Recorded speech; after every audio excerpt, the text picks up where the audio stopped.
교회의 부패와 타락에 한거해서 독일에 있는 비텐베르크 성당문에 95개조 반박문을 내걸면서 종교개혁의 신호탄을 쏘아 올렸던 바로 그해, 바로 그 날을 기념하는 500주년, 올해가 500주년 맞는 해입니다. 500주년 종교개혁 기념주일로 지키는 그런 주일입니다. 그래서 우리 모든 개신교는 오늘을 이제 500주년 종교개혁 기념주일로 지키는데, 그러나 여러분, 종교개혁자들이 남긴 유명한 말이 있죠. 개혁된 교회는 항상 개혁되어져야 한다. 이런 말처럼 오늘이 진정한 하나님 앞에 진정한 종교개혁 기념주일이 되기 위해서는 단순히 옛날에 어떤 일들이 있었는가를 회고해보는, 그리고 기념하는 그런 기념주일만이 아니고, 오늘 우리와 우리 교회는 하나님 앞에 바르게 서 있는가, 말씀 앞에서 우리 자신을 점검해 보면서 우리 자신을 하나님 앞에 바로 세우겠다라고 하는, 나 자신을 기억하겠다고 하는 그런 결단으로 드리는 예배가 될 때 진정 하나님께서 기뻐 받으시는 종교개혁 기념주일 예배가 되게 될 줄로 믿습니다. 우리가 먼저 역사가 곧 이언이다 이런 말이 있는 것처럼, 과거 500년 전에는 어떤 일들이 있었는지 종교개혁 역사를 좀 회고해 보면서 역사를 통해서 말씀하시는 하나님의 음성을 좀 먼저 듣기를 원하는데요. 당시 교회였던 로만 가톨릭 교회는 정말로 개혁하지 않을래야 않을 수 없을 정도로 아주 총체적으로 부패했고 타락한 그런 상황 속에 있었습니다. 그래서 주님이 세상의 빛과 소금으로 세운 교회가 오히려 세상의 근심이 되고 걱정이 되고 개혁의 대상이 되었던 그런 지경에 이르게 되었다는 것입니다. 당시 교회의 부패의 타락은 하도 많아서 일일이 열거할 수도 없을 정도였습니다. 교황의 신격화, 교황의 생각과 판단 말에는 절대 잘못이 없다. 교황 모설 이런 주장했죠. 그래서 교황을 거의 신격화하는 수준에까지 이르렀고, 사제들의 성적 타락이라든지 사제들이 각종 이권에 개입해서 부를 축적한다든지, 또는 신부님들 원래 결혼 안 하잖아요. 그런데 첩까지 있는 축첩, 또 돈을 주고 돈을 받고 성직을 매매하는, 팔고 사고 파는 성직 매매, 그 타락과 부패를 일일이 다 말할 수 없을 정도로 아주 총체적으로 타락한 그런 상황 속에 있었습니다. 그 중에서 중세교회의 문제점, 대표적인 것 두 가지만 좀 생각을 해보면, 종교개혁의 가장 직접적인 발단이 됐던 면죄부 판매, 중세교회의 대표적인 타락의 모습, 그것이라고 들 수 있겠습니다. 면죄부 판매.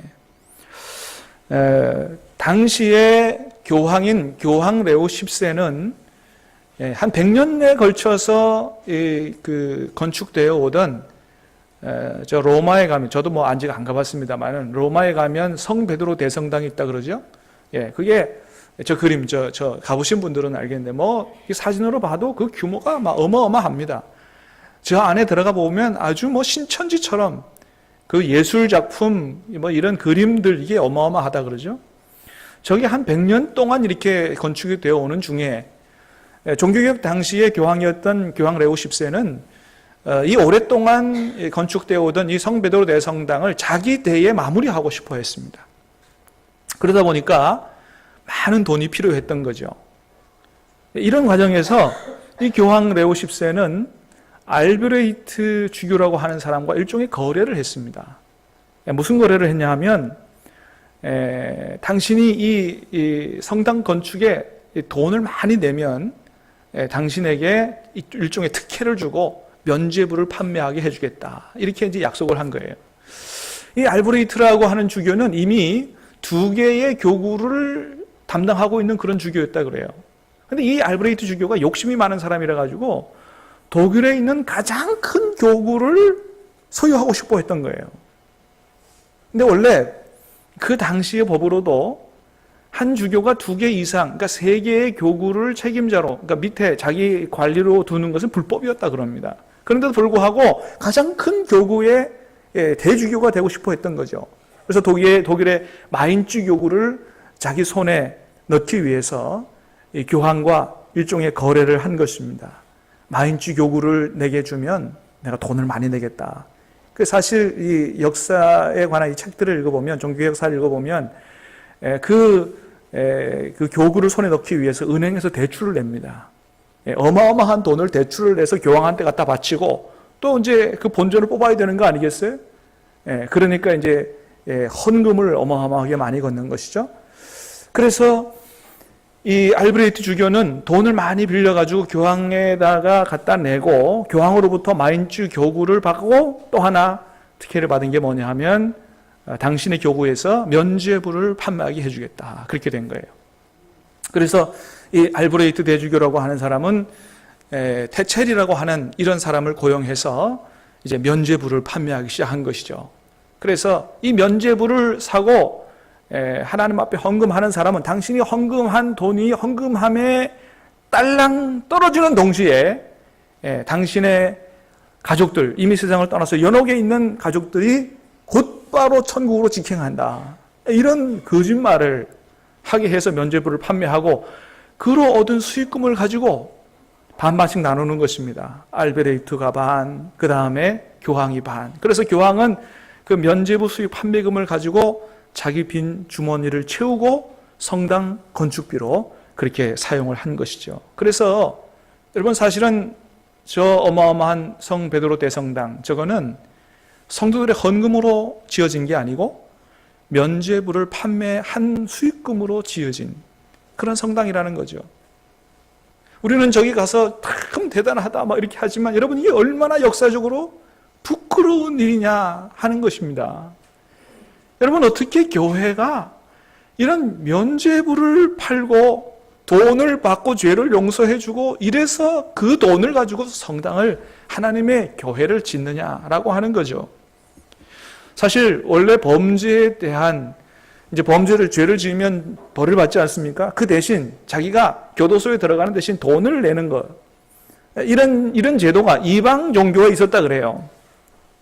근데 그 이방 종교에 있었던 돈을 받고 죄를 용서해 주는 이런 관행을 교회가 빌려온 것입니다. 교회가 빌려와서 이방 종교에서 행하는 그런 짓들을 옛날 중세 교회가 했다는 거예요. 그리고는 그 돈을 모아가지고 교회를 지었다고 하는데 여러분 어떻게 주님의 교회에서 이런 일이 있을 수가 있느냐 하는 것이죠. 여러분 죄는 오직 누구만이 용서해 주시는 것입니까? 하나님만이 용서해 주시는 거예요. 할렐루야. 죄는 하나님만이 용서해 주시는 거예요.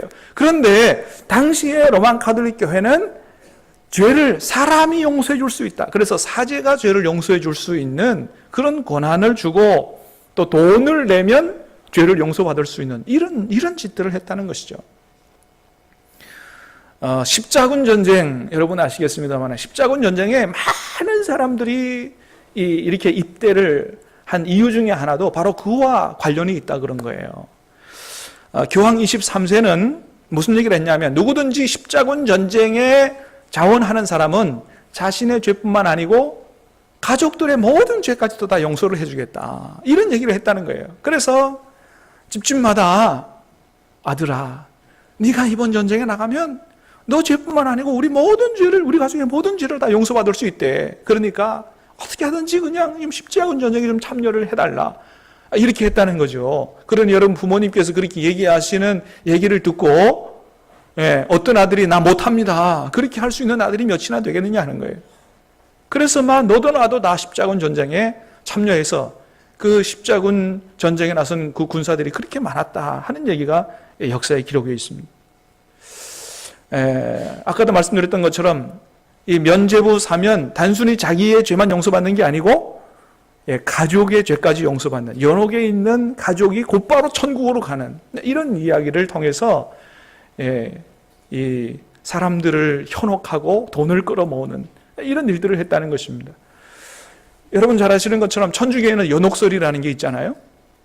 연옥이라고 하는 교리가 있는데 이 연옥이라고 하는 교리가 뭐냐 하면 이 세상을 살면서 착한 일을 많이 한 사람은 세상을 떠날 때 곧바로 천국으로 가고, 죄를 많이 지은 사람은 곧바로 지옥으로 가지만, 조금 애매한 사람, 이 사람이 천국으로 바로 갔느냐, 지옥으로 바로 갔느냐, 이거 판단하기가 좀 애매한 사람은 연옥에 가 있다, 그런 거예요.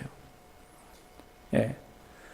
그래서 먼저 부모님들이 세상을 떠난 경우에 사람들이 생각할 때 우리 부모님은 천국으로 바로 간 게 아닌 것 같아, 연옥에 가 계신 것 같아, 이렇게 생각이 드는 사람은 면죄부를 사라.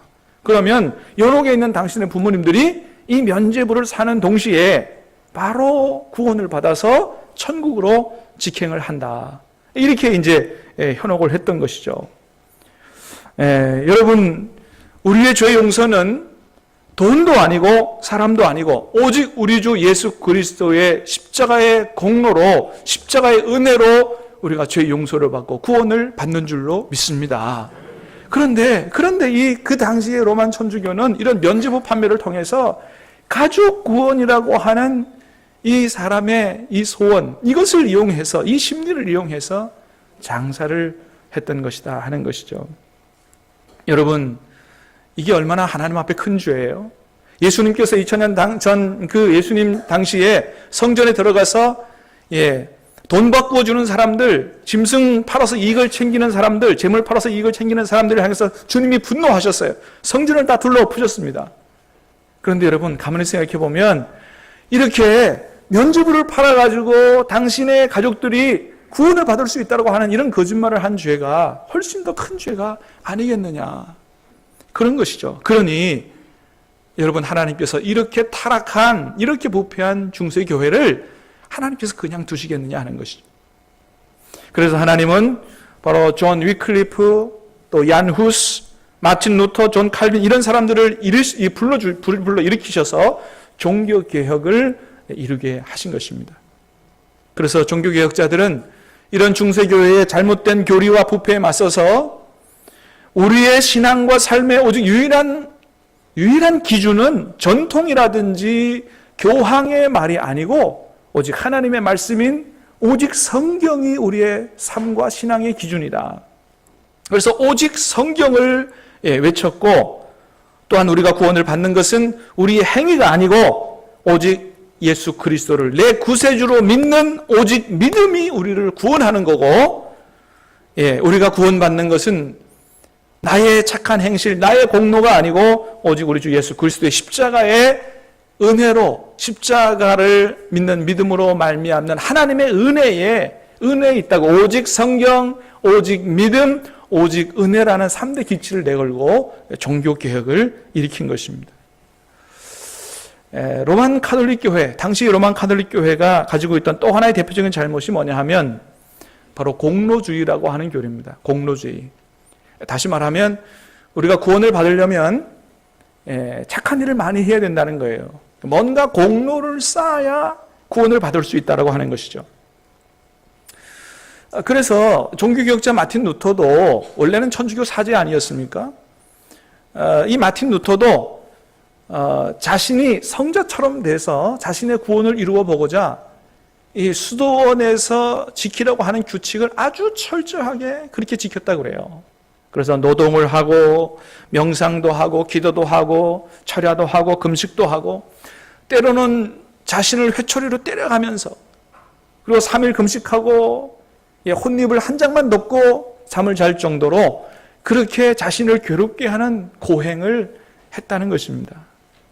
루터가 이런 금욕과 고행을 얼마나 철저하게 아주 잘 했는지 수도원 안에서도 루터를 따라갈 만한 사람이 없었다 그래요. 그래서 동료 수도사들로부터 루터가 젊은 성자다 이렇게 칭찬을 받을 정도로 아주 철저하게 금욕적인 생활과 자신의 몸을 괴롭게 하는, 어떻게든지 그저 하나님 앞에 바로 해서 자신의 착한 행실로 구원을 받아보고자 하는 이런 삶을 살았다는 것입니다. 그래서 다른 사람들한테 인정을 받았지만은, 그러나 정작 루터 자신은 자신의 그런 금욕적인 생활과 고행을 통해서 자신의 죄가 용서되고 자신의 죄를 용서받고 자기가 구원을 받았다는 확신이 없어서 늘 마음속에 괴로워했다 그래요.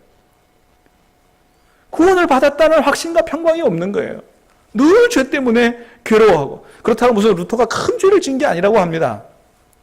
천주교에는 자신의 죄를 지으면 고해성사하잖아요. 그래서 선임사제, 선배사제한테 가가지고 이제 신부들이라도 자기의 죄를 고해하는 거예요.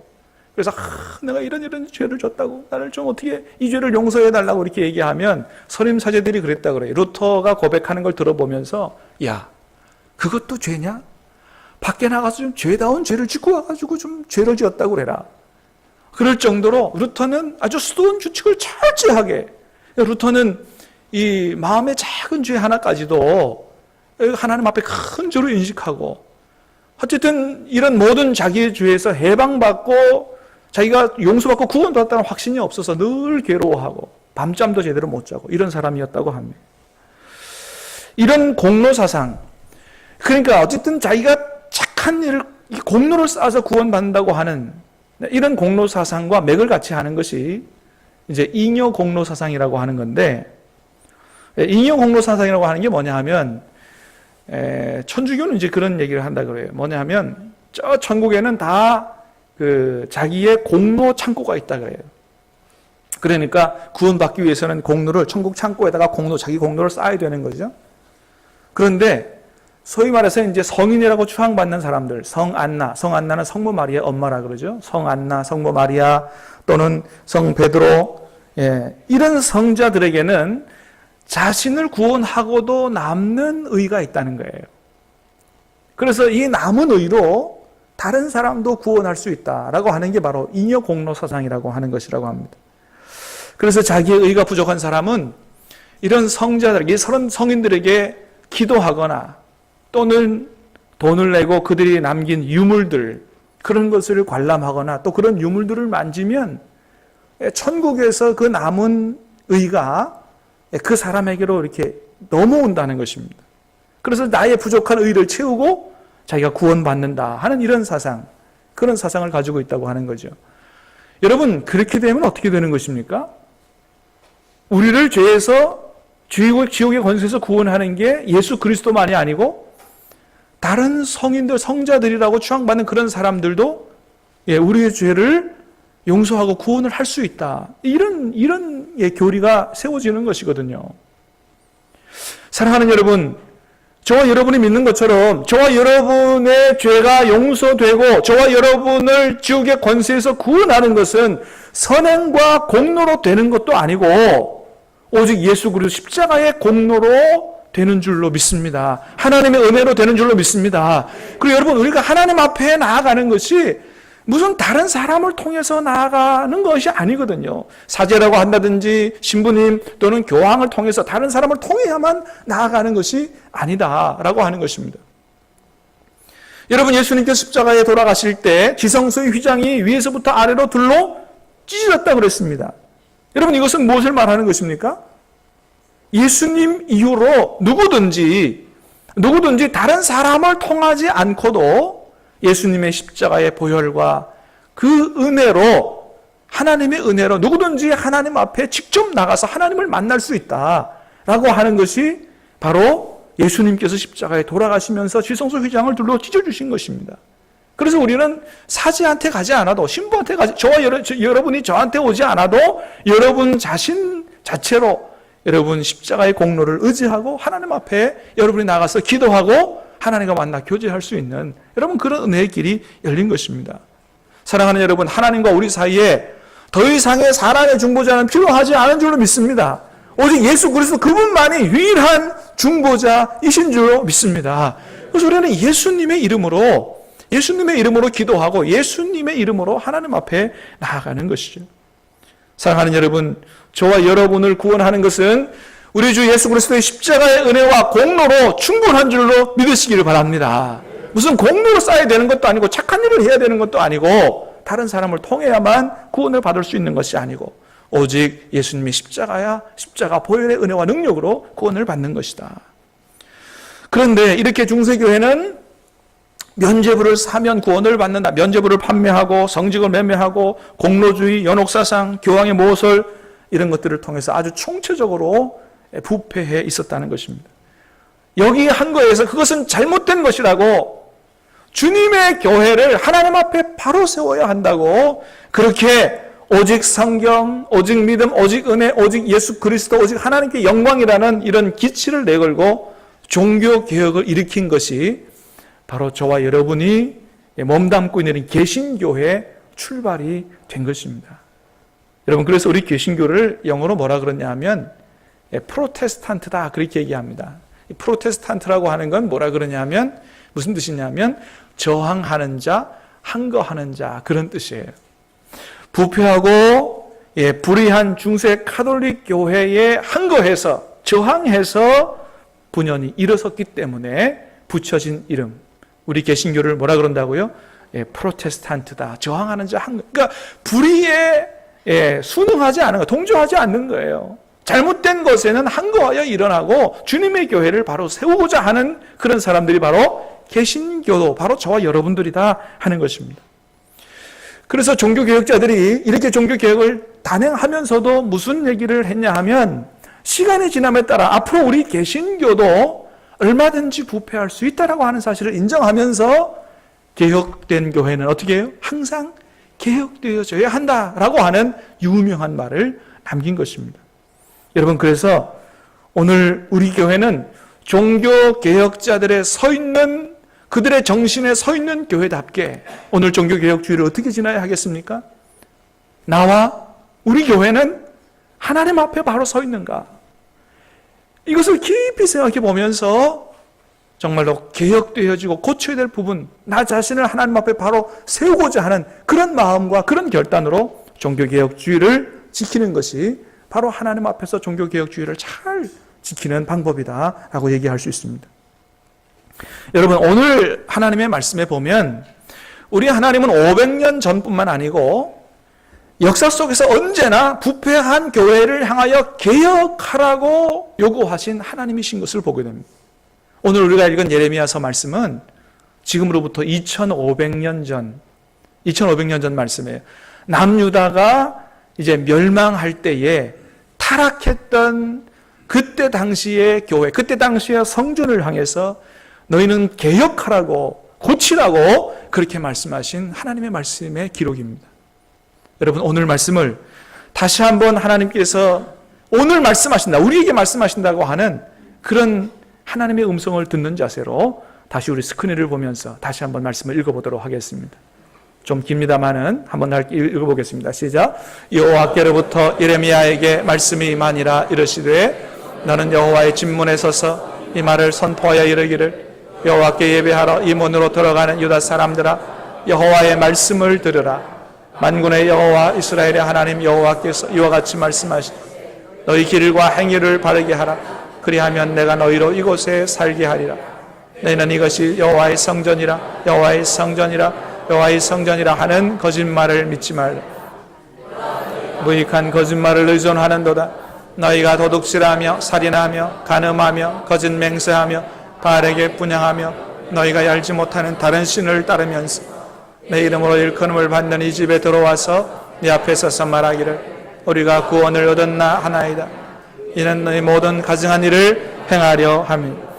내 이름으로 일컬음을 받는 이 집이 너희 눈에는 도둑의 소굴로 보이느냐?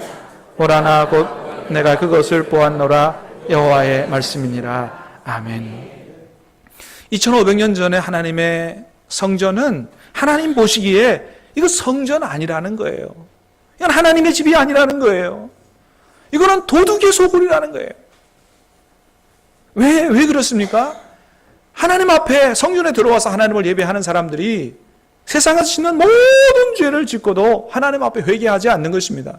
회개하지 않으면서 그럼에도 불구하고 우리는 구원받은 하나님의 백성이라고 하면서 예배드리는 이 모습을 하나님께서 너무 통탄해 하시면서 너희는 길과 행위를 바르게 하라고, 그래야만 회개하고 너희 길과 행위를 바르게 해야만 이것이 정말 하나님의 성전이 되고 하나님의 집이 된다고, 너희가 하나님의 백성이 된다고, 너희의 삶의 모든 것을 하나님의 말씀으로 개혁하라고 그렇게 하나님이 말씀하신 것입니다. 여러분, 하나님의 성전이 왜 이렇게 하나님의 성전이 아니고 도둑의 소굴이 되었습니까? 그것은 바로 하나님의 말씀을 듣지 않아서 그렇게 된 것이다. 하나님 그렇게 말씀하십니다. 13절 말씀, 13절입니다. 시작. 여호와의 말씀이니라. 이제 너희가 그 모든 일을 행하였으며 내가 너희에게 말하되 새벽부터 부지런히 말하여도 듣지 아니하였고 너희를 불러 대답하지 아니하였느니라. 아멘. 여러분, 그렇습니다. 우리의 타락과 부패의 문제는 바로 우리가 하나님의 말씀을 제대로 듣지 않기 때문이고 그 하나님의 말씀에 제대로 반응하지 않기 때문에 오는 것이다 하는 것입니다. 여러분, 예레미야 17장에서 하나님 말씀하십니다. 세상 모든 만물보다 부패한 것은, 심히 부패한 것은 바로 사람의 마음이라 그랬습니다. 그 우리의 마음은 날마다 하나님의 말씀으로 우리의 마음을 새롭게 하지 않는 이상 언제나 우리의 욕심에 또는 세상의 유혹에 이끌려서 부패할 수밖에 없다고 하는 것입니다. 여러분, 그래서 종교개혁자들이 뭘 부르짖다고요? 오직 성경으로. 한번 따라하겠습니다. 오직 성경으로. 그래서 오직 성경을 붙들고 살자. 오직 하나님의 말씀으로 우리 자신을 개혁하고 바로 세우자라고 하는 그런 종교개혁의 기치를 들었던 것입니다. 여러분, 그래서 종교개혁자들이 우리가 오직 하나님의 말씀으로 살아가도록 하기 위해서 그 당시에는 일반 성도들에게는 성경이 없었어요. 그러니까 목회자들, 신부들에게만 성경이 있었습니다. 그래서 이 사제들의 손에 있는 성경을 빼앗아서 그것을 일반 성도들이 읽을 수 있는 그런 독일어로 또는 프랑스어로 이렇게 번역을 해가지고 그렇게 성도들 손에 나눠준 거예요. 그래서 그 번역된 성경이 오늘 우리나라 말로도 번역돼서 저와 여러분의 손에 있게 된 것입니다. 여러분, 500년 전만 해도 성도들의 손에 성경이 들려져 있다고 하는 것은 상상도 할 수 없었던 일이에요. 그러니까 저와 여러분들이 오늘 모든 분들이 다 성경을 가지고 읽을 수 있다고 하는 것은 누구에게 감사해야 돼요? 종교개혁자들에게 또 그렇게 할 수 있도록 하신 하나님 앞에 감사해야 되는 것입니다. 상상도 할 수 없었던 일인 거예요. 자, 여러분, 그런데 한 가지 생각해 볼 게 있습니다. 500년 전에는 성경이 없어서 또 예배를 드릴 때 설교를 라틴어로만 해서 알아들을 수 없어서 그렇게 하나님 뜻대로 못 살았다고 하지만 오늘 저와 여러분들은 이렇게 하나님의 성경을 다 번역해서 우리에게 다 우리의 손에 들려줬는데 이렇게 성경을 다 가지고 있음에도 불구하고 왜 저와 여러분의 마음은 늘 부패하고 죄를 짓고 살아가는 것입니까? 그렇게 하지 말라고 성경을 우리에게 줬는데 왜 우리는 그렇게 못하는 것입니까? 그것은 바로 하나님의 말씀이 성경이 우리의 손에는 있지만 우리의 마음까지는 깊이 들어오지 않기 때문에 그래서 우리는 성경을 가지고 있지만 여전히 하나님의 뜻대로 살아가지 못하고 있는 것이다 하는 것입니다. 여러분, 종교개혁자들이 성경을 번역해 준 이유가 뭐라고요? 우리 모두가 다 개개인이 다 하나님의 말씀을 읽고 하나님의 말씀대로 성경대로 살라고 오직 성경으로 살라고 그렇게 목숨을 걸고 우리에게 성경을 준 것인데 문제는 무엇입니까? 우리가 이 성경을 정말로 읽고 묵상하고 우리의 마음판에 새기고 말씀을 따라 살려고 하지 않기 때문에 이게 문제다라고 하는 것입니다. 여러분, 그래서 우리 교회에서는 뭐를 하려고 하느냐? 이 하나님의 말씀을 정말로 여러분의 마음과 생각에 완전히 어떻게 하면 새길 수 있느냐? 이렇게 하기 위해서 677 말씀 사역 시스템을 하려고 하는 거예요. 6년 동안에 구약 성경, 신약 성경을 7번씩 그렇게 읽을 수 있도록 여러분, 일대 종교개혁자들이 사제들의 손에 있는 성경을 빼앗아서 우리에게 건네준 것이라고 한다면 오늘날 우리 사회, 우리 시대에 다시 한번 종교개혁이 일어나야 한다고 한다면 그건 뭐냐면 우리들의 손에 있는 성경을 우리들의 생각과 마음판에 완전히 새길 수 있는 그런 운동, 그래서 하나님 말씀을 따라 살 수 있도록 하는 그런 운동이 바로 오늘 우리 시대에 일어나야 하는 종교개혁 운동이다, 이렇게 얘기할 수가 있는 것입니다. 그래서 첫 번째는 이 성경이 저와 여러분이 한눈에 꿰뚫어 볼 수 있도록 그렇게 자세하게 이렇게 정리해 주는, 그래서 여러분 성경 개관 강의 하는 것입니다. 성경이 더 이상 닫힌 책이 아니고 성경을 여러분이 한눈으로 꿰뚫어 볼 수 있도록 그렇게 하기 위해서 성경 개관 강의 하는 것이고요. 이것을 반복적으로 깊이 묵상하고 하나님의 말씀을 따라 살 수 있도록 하기 위해서 큐티를 하는 거고 677 말씀 사역 시스템을 하는 것입니다. 그래서 14년만 여러분 열심히 해도, 여러분 그죠? 12년만 열심히 해도 여러분이 신구약 성경을 10번 이상씩 다 마음속에 깊이 묵상하고 그렇게 새길 수 있도록 그렇게 하고자 하는 것입니다. 여러분, 그래서 정말로 우리가 이런 것들을 통해서 저와 여러분 한 사람 한 사람이 다 정말로 말씀 위에 든든히 서게 되고 주의 말씀을 따라 사는 주님의 제자로 변화되게 된다고 한다면 이것이야말로 한국교회의 부흥이고 한국교회를 기억하는 일이 아니고 무엇이겠느냐 하는 것입니다. 여러분, 사실은 오늘 우리 시대에 교계적으로도 개혁되어야 될 것이 많습니다. 교회 세습 문제라든지 아니면 총회장 선출하는데 돈을 많이 쓴다는 금권선거 문제라든지 교계적으로 고쳐야 될 게 많아요. 그러나 그럼에도 불구하고 우리 한국교회의 진정한 개혁은 바로 우리 성도 한 사람 한 사람이 말씀으로 나 자신을 기억하는 것. 이것이 바로 진정한 한국교회의 개혁을 이루는 일이다. 이렇게 얘기할 수가 있습니다. 왜 그렇습니까? 여러분, 교회는 무엇입니까? 교회는 건물이 아니고 성도 한 사람 한 사람의 모임이요 공동체이기 때문에 한국교회를 새롭게 하는 것은 성도 한 사람 한 사람을 말씀으로 새롭게 하는 것이다. 이렇게 얘기할 수가 있는 것입니다. 그래서 우리 종교개혁자들이 남긴 이런 중요한 슬로건 중에 우리가 오늘도 굳게 붙잡아야 하는 것은 무엇입니까? 오늘도 오직 성경으로 나 자신을 비추고 나 자신을 하나님 앞에 바로 세우자 하는 이런 오직 성경이라는 이 슬로건을 우리가 굳게 붙잡아야 한다라고 하는 것입니다. 우리의 이 시대의 종교개혁을 이루기 위하여 우리가 하나 더 종교개혁자들의 슬로건을 붙잡는다고 한다면 그것은 바로 오직 믿음이라고 하는 것입니다. 한번 따라 하겠습니다. 오직 믿음. 네, 오직 믿음이라고 하는 거. 이거 붙잡아야 된다고 하는 거예요. 여러분, 오직 믿음이라고 하는 건 뭐라고요? 우리의 구원은 우리의 행위로 이루어지는 것이 아니고 오직 우리 주 예수 그리스도의 십자가의 공로와 은혜로 말미암는 것이다. 그 예수님이 나의 구세주다라고 하는 그것을 진심으로 믿는, 그 오직 믿음으로 구원을 받는 거다라고 하는 것이죠. 그런데 가만히 생각해 보면 우리가 예수님을 구세주로 믿기는 믿는데 온전한 예수님을 믿는 게 아니고 반쪽짜리 예수님을 믿는 건 아니냐 하는 것입니다. 여러분, 이게 뭔 말이냐 하면 우리가 예수님을 구원자라고는 믿는데 정말로 예수님이 나의 주님이다 라고 하는 것은 잘 안 믿는 것은 아니냐 하는 것이죠. 여러분, 구세주라고 하는 말은 무슨 뜻이라고요? 예수님이 나의 구세주라고 하는 것은 유일한 구원자뿐만 아니고 그분이 나의 주님이다 라고 하는 것을 믿는 거예요. 여러분, 그래요. 우리가 예수님이 나의 구원자라고 하는 사실은 믿는데 정말로 예수님이 나의 주님이냐 라고 하는 것은 우리가 정말 그렇게 믿느냐.